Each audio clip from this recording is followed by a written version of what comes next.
Came across a story recently about a young man that was hiking and ran up on a coyote. This was in Georgia, and he was going on a hike. When he was returning to the parking lot, there was a small bridge to cross, and on the other side a coyote just stood there and looked at him, which is pretty unusual because coyotes usually kind of shy away from you, especially in rural areas. So he decided, after standing there for a couple of minutes, the coyote didn't move, and so he had to get by, so he just kind of walked around the coyote, which the coyote attacked him and first bit his shoe and then started biting his leg. Thank goodness he had a pocket knife, and he pulled it out and ended up dispatching the coyote with that pocket knife. Ended up the coyote had rabies and was acting really different than what most coyotes do, but this is a possibility. Now, after reading that story, I thought it would be very important to address the issue of the migration of coyotes all across North America, and they're becoming very much well known in many areas. In fact, we live here in South Carolina, and there are coyotes all around. And you don't see them that often, but you sure can hear them at night. And how this affects your preps, and especially if you're in a bug out situation or you're out in the woods, what is the effect that coyotes could possibly have on us? For one thing, coyotes started out, in the Midwestern plains, pretty much isolated in those areas. One of the big reasons was because predators, alpha predators like the gray wolf and bears and cougars or mountain lions, kind of kept them in check and kept them in those areas. Once the settlers kind of started coming across the plains, they killed off a lot of the wolves and bears and mountain lions, and this allowed for the coyotes to expand into other areas because they were pretty much left unchecked. The coyotes are pretty small. They're about 20 pounds. Their fur kind of fluffs out, so it makes them look a little bit larger than they are. But they can run about 45 miles per hour in short distances. One of the things I thought was really funny is, for years, I always watched the old Roadrunner and Wile E. Coyote. And there's a reason why they named the coyote Wile E, because they are wily. I mean, they are very shy. They kind of hide in the background, but they're very curious and they're very smart animals.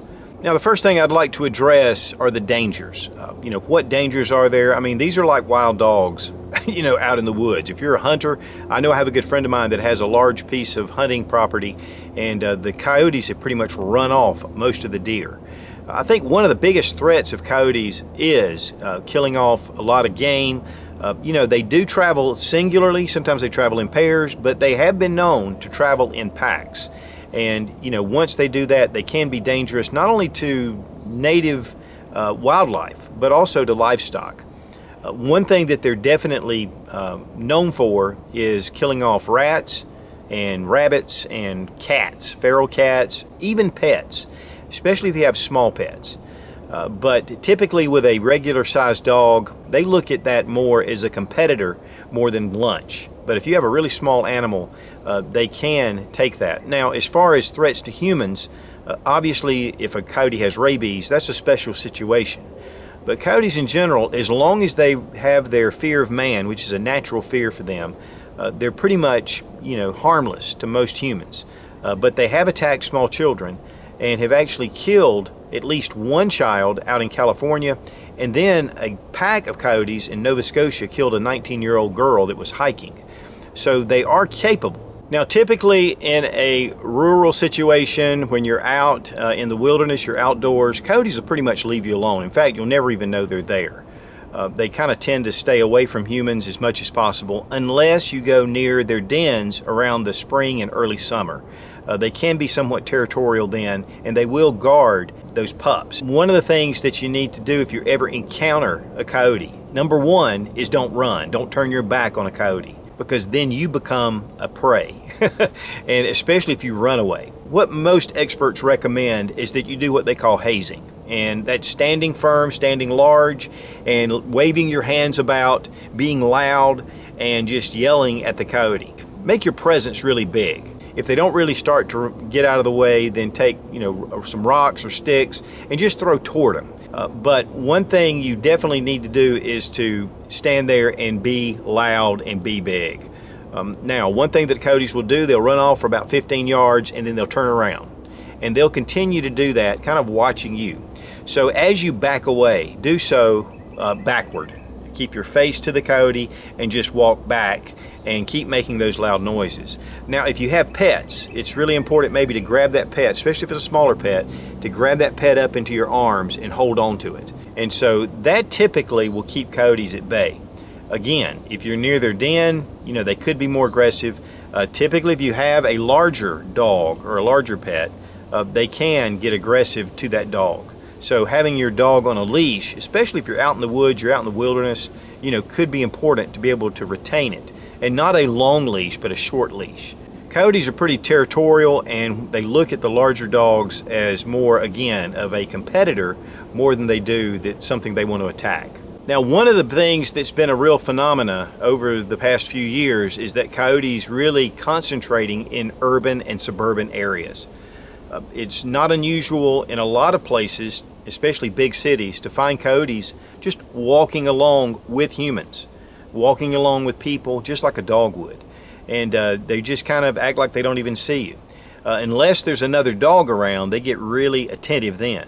Really, it provides them with water, with food, and so it's a great place for them. And typically, even in urban areas, there are a lot of places for coyotes to hide and to, you know, create a den and to be able to sleep and kind of get away from human interaction. And because there are no natural predators, not even humans, in an urban or a suburban situation, because really you can't shoot them because of, you know, the population being so thick, that they tend to get kind of bold a little bit.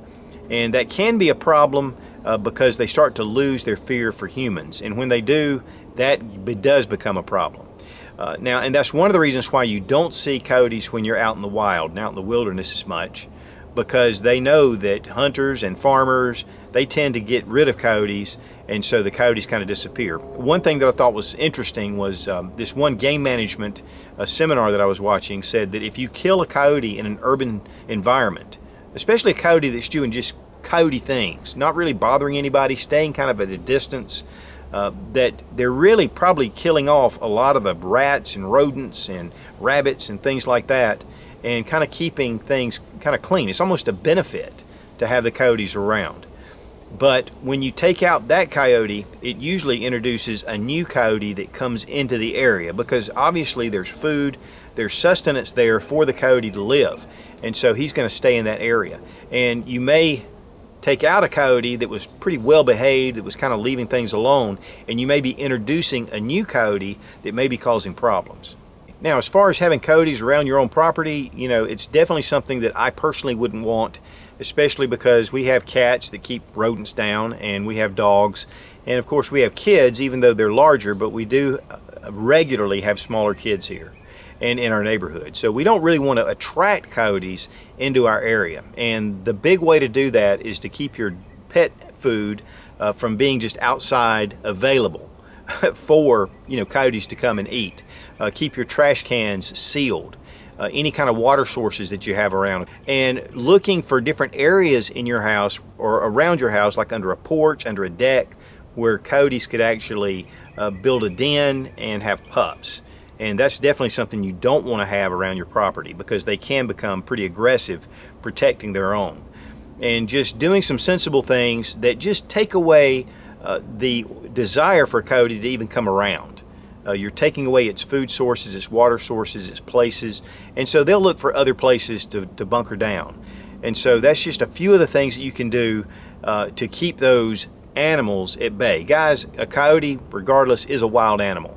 Being able to keep coyote populations in check, though, is still an important thing. And I think that a lot of the hunters, especially those that are in rural and farming areas, you know, it's really important to keep those populations down, just like it is with deer. And you don't want overpopulating. One thing, though, that I do want to mention is again, in an SHTF situation, those furs. I don't know about the meat, but definitely there could be some advantage there as well. And also, coyotes can come in and take away any kind of food supply. If you have a lot of squirrels and rabbits and chickens and things like that on your property, and coyotes come in, they could take those out before you could utilize that food in an SHTF situation. So I think it's really important for preppers and people that are survival minded to protect their homes and make them, or their property, kind of coyote resistant and not an attractant, but actually they just don't have any need to be around because you've pretty much taken care of all the needs that they would have and that they could get to. Coyotes are traditionally from those western plains and where the cowboys are, and they can hear those coyotes in the background. Step out one evening and you can hear those coyotes off in a distance in a lot of areas. And it can be a little unnerving, to say the least.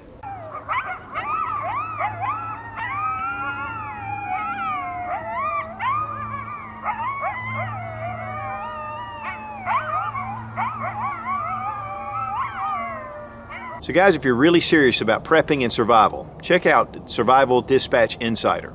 It is one of the best resources on the web, and I upload one video a week that's exclusive to Survival Dispatch Insider that you're not going to see here on Sensible Prepper. So check it out. Be strong, be of good courage. God bless America. Long live the Republic.